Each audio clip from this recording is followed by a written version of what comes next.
हरे कृष्णा।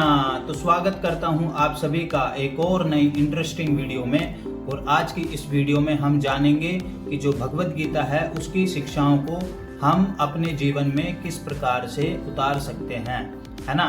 तो लोग अक्सर बोलते हैं कि जो भगवत गीता है आज के समय में उपयोगी नहीं है, परंतु ऐसा बिल्कुल भी नहीं है। भगवत गीता जो है पहले भी उपयोगी थी, आज भी उपयोगी है और आगे आने वाले टाइम पर भी उपयोगी रहेगी, क्योंकि इसे स्वयं भगवान श्री कृष्ण ने बोला है ना।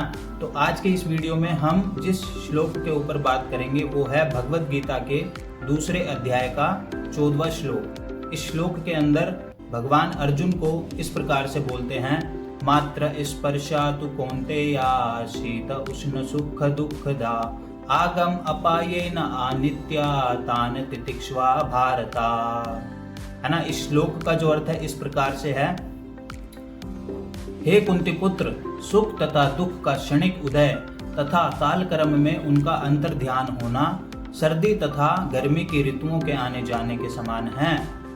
हे भरतवंशी, वे इंद्रिय बोध से प्राप्त होते हैं तथा मनुष्य को चाहिए कि इन्हें अविचल भाव से सहन करना सीखे। तो ये इस श्लोक का अर्थ है। अब यहाँ पर जो भगवान हैं अर्जुन के माध्यम से हम सबको क्या शिक्षा दे रहे हैं, वे यही शिक्षा दे रहे हैं कि इस संसार में प्रत्येक व्यक्ति का कुछ ना कुछ कर्तव्य होता है ना। जैसे कोई स्टूडेंट है तो उसका कर्तव्य है अपनी स्टडीज के ऊपर ध्यान देना पूरी तरीके से, है ना।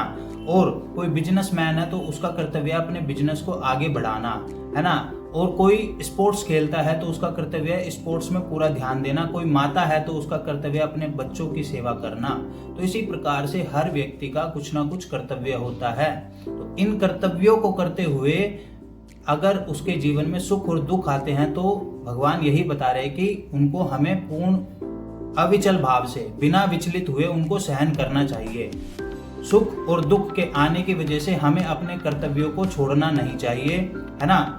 उनको करते रहना चाहिए। यहाँ पर भगवान हमें यही सिखा रहे हैं, है ना।